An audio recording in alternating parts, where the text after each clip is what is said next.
Chicago has issued a tornado warning for Kendall County in northeastern Illinois, northeastern LaSalle County in north-central Illinois, southeastern DeKalb County in north-central Illinois, Kane County in northeastern Illinois, until 3:45 p.m.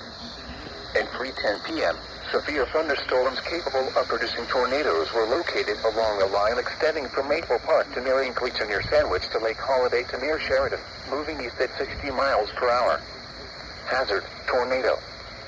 Source, radar indicated rotation.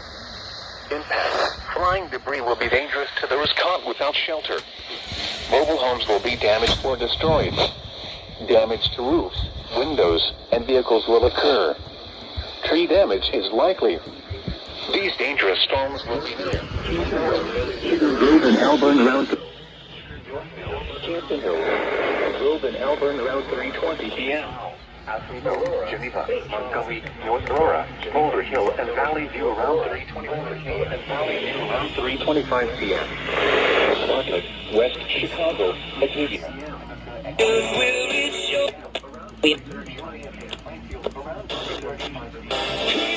Bless me with M.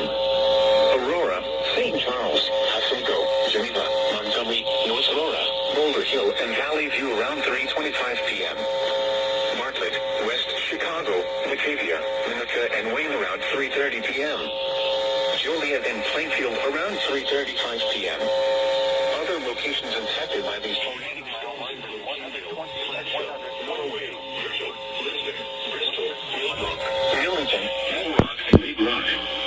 This includes Sandwich Fairgrounds, Aurora University, Fermi Lab, Illinois Math and Science Academy, Kane County Cougars Ballpark, and Waubon